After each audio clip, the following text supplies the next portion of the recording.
Amazing Grace by Mary Hoffman. This has to be one of my ultimate favorite books, favorite story in terms of children's books.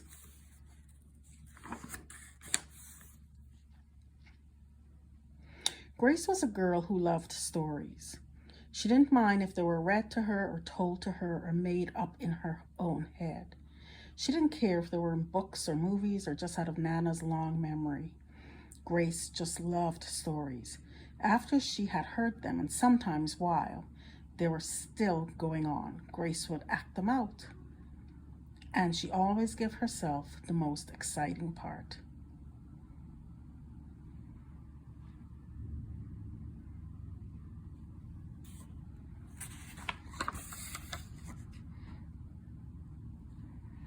Grace went into battle as Joan of Arc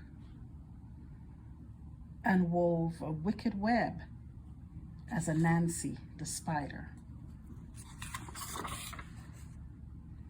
She hid inside the wooden horses at the gates of Troy. She went exploring for lost kingdoms.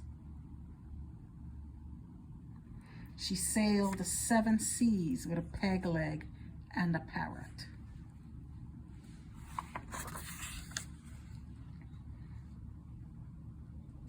She was Hiawatha, sitting by the shiny big seawater, and Mowgli in the backyard jungle. Most of all, Grace loved to act out adventure, stories, and fairy tales. When there was no one else around, Grace played all the parts herself. She set out to seek her fortune with no companion but her trusty cat, and found a city with streets paved in gold. Or she was Aladdin, rubbing his magic lamp to make the genie appear. Sometimes she would get Ma and Nana to join in when they weren't too busy. Then she was Dr. Grace, and their lives were in her hands.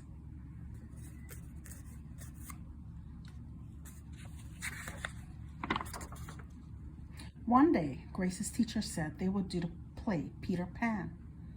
Grace knew who she wanted to be. When she raised her hand, Raj said, "You can't be Peter. That's a boy's name." But Grace kept her hands up.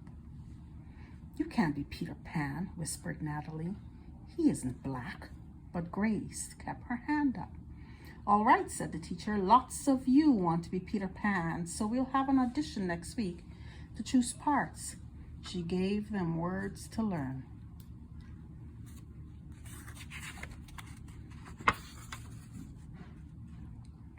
When Grace got home, she seemed sad. "What's the matter?" asked Ma. "Raj said I can't be Peter Pan because I'm a girl."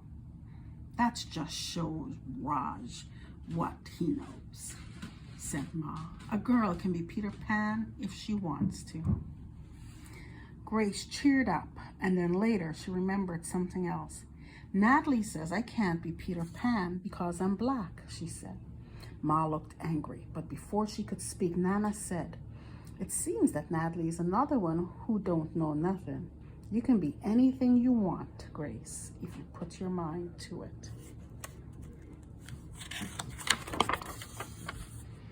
On Saturday, Nana told Grace they were going out.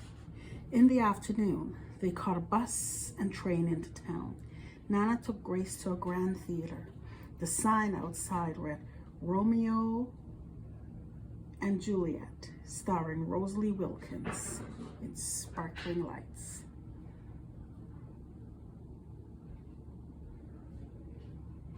"Are we going to the ballet, Nana?" asked Grace.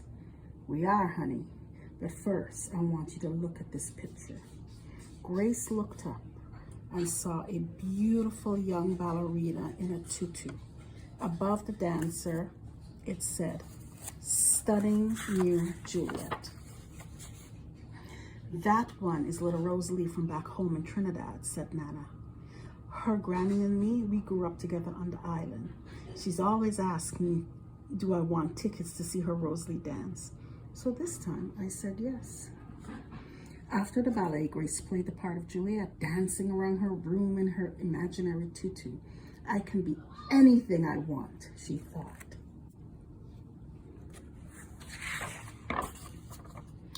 On Monday, the class met for auditions to choose who was best for each part. When it was Grace's turn to be Peter, she knew exactly what to do and all the words to say. She had been Peter Pan all weekend. She took a deep breath and imagined herself flying. When it was time to vote, the class chose Raj to be Captain Hook and Natalie to be Wendy. There was no doubt who would be Peter Pan. Everyone voted for Grace. "You were fantastic," whispered Natalie.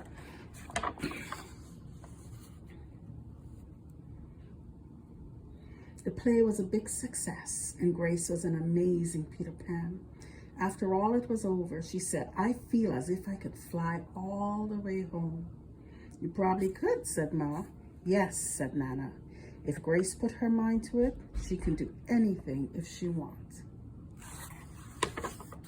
The end.